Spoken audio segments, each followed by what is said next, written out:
So I'm finally going to get round to doing my coping mechanisms video about my little book of coping mechanisms.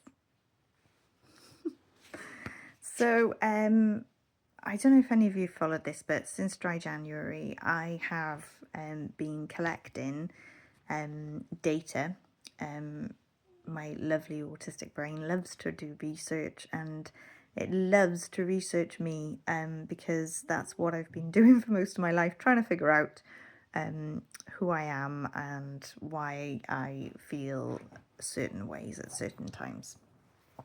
So my little book of coping mechanisms was something that I started in dry January, and I have actually found that since dry January I have had about 3 glasses of wine in total, and that is it. I don't have the same desire for alcohol as I used to have, and I wasn't a big alcohol drinker, but it just seems to have reduced my my cravings, which is really cool. Because I have all these other methods that I'm using now. So here's number 1. I'm going to go through these really quickly because otherwise we will have a 10-year long video, and that's going to be hard to go through. So number 1 is have a shower. Now this gives you a refreshed feeling. You feel clean, you feel invigorated, you feel alive. I always feel better after a shower. I know sometimes I don't look like I've had one. I think it's because I haven't done my roots in ages. I haven't been to the hairdressers, but I do have a regular shower. So there you go. So yeah, a shower is a fantastic way to feel better. Number 2, talk about the things you already have in your life, things that you take for granted. Running water, a warm, cozy home to live in. It's raining outside right now and I'm indoors in the warm and I'm dry. Amazing, really, and I take that for granted. Some people don't have that. So yeah, that'll make you feel more grateful, just more appreciative, more blessed. Number 3, set a 5-minute timer and breathe in for 4 seconds, hold for 4 seconds and breathe out for 4 seconds. Now that was a 4-4-4 breathe in. 4-4-4. I almost thought that was the wrong amount of fingers then. It's definitely the right amount of hands, so it's only 1 that I need. But anyway, yeah, breathe for 5 minutes. Don't even like be there for ages. You don't have to be there forever. Just a few minutes of breathing changes how you feel straight away. And that's linked to your sympathetic nervous system. That is another day really to talk about that, because that is an actual biological, physiological change that you're creating there. A lot of these will create physiological changes, which I learned in psychology when I was doing my course. Just focus on today. Number 4, not the future or the past. I've noticed that if I segment my day into like little moments and I just say, I just got to get through this next hour. If I'm feeling particularly low, which is when you reach for these kind of, coping mechanisms, then I just think, look, this is going to pass. Just try and get through the next hour. Just try and get through the next 10 minutes. And take it in tiny, tiny steps, just try and get through the next 5 minutes, just, it will pass, these things do pass. Number 5, if I can flip the page, reach out to people, talk about how you're feeling. That makes you feel supported, it makes you feel cared for, understood, valued. You don't feel alone anymore. If you've got someone who you can talk to, reach out, talk to them, talk to them about how you're feeling, and sometimes that can just help lift you up. Number 6, give yourself something to look forward to. So, book something, or say I'm gonna go and see a friend on so day, or whatever you want to do. Just give yourself something to look forward to. That gives you anticipation, optimism. You're looking forward to something, so you've got some a good reason to feel better. Because this is all what this is about, really, is just feeling better. Coping mechanisms.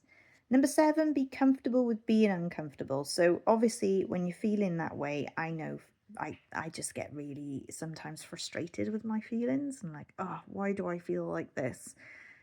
Just try, if you can, just try to say, it's okay to feel like this, and try not to judge it or be too harsh with yourself, because that's when, it all kind of spirals downwards from there. I know that because that's just what happens to me. If I'm not comfortable with my feelings, it's something I've been working on quite a lot, actually, being comfortable. So let's try and get through these.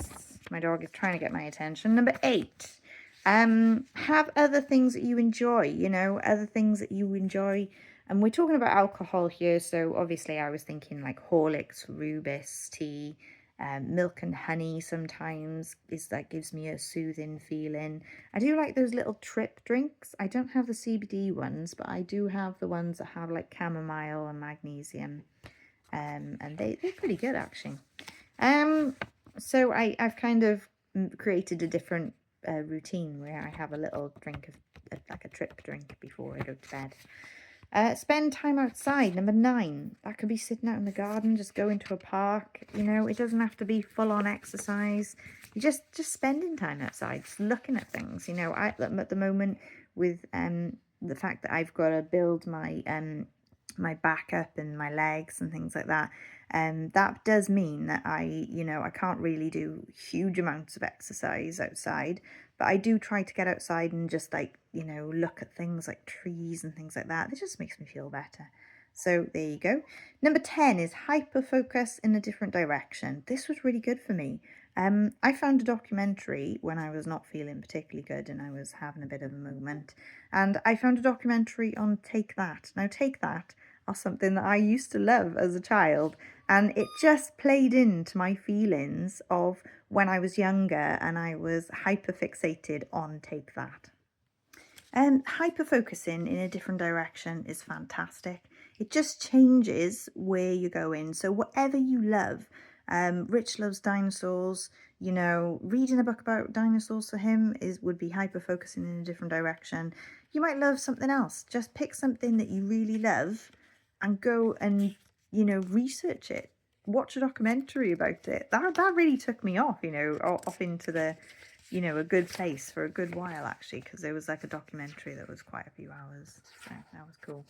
Number 11, use fidget toys to soothe the nervous system. This is a new one as well. Sensory pebbles, I've found.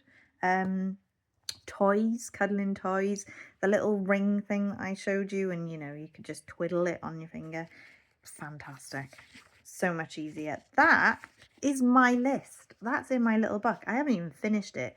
And I'm going to keep adding to it. But that is my 11 things, 11 coping mechanisms that I've come up with, mainly during dry January. And after dry January, I think I realised how much I sometimes turn to just one thing for feeling better. And I was like, right, we need to find a fruit bowl of things so you can pick which one suits you at the time, not kind of like just have one thing. And it was quite a negative thing, it was only alcohol, really, that my head used to say. So it was very rare that it would say something else. So I'm very proud of the fact that I found all these different mechanisms, and the fact that it was a challenge this year made me dig deeper, really, and try and find more ways to cope. And so yeah, now I've got this little book. I will try to keep hold of it. But if not, I have this video, so that is even better. I can just click on this video and remind myself of my coping mechanisms. But yeah, do this for yourself. Think about something that you use regularly to cope. It might not be alcohol for you. Not everybody turns to alcohol. That was my thing. I'd turn to a glass of wine. I thought it made me feel better. Now I think realizing how much I used to turn to it, it might be chocolate for you. It might be something totally different. Are you addicted to anything? Are you kind of turn into it all the time? Are you looking at your phone all the time? Is this something that you're doing all the time that is just, is your only one coping mechanism? Try and find a myriad of things. try and come off it for a little bit. A month is fantastic. It gives you the time to work out when you're actually turning to it and why, and then you can have a look at what other ways that you can cope and what other things you can turn to. So I hope that was useful for you. It's really useful for me, and that's what I'm doing. I'm just sharing what's really helping me at the moment on this journey of, learning who I am, learning what I need as an autistic adult.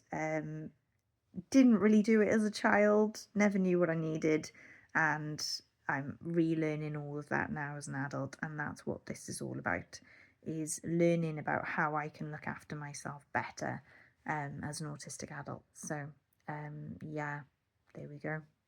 I hope it was useful.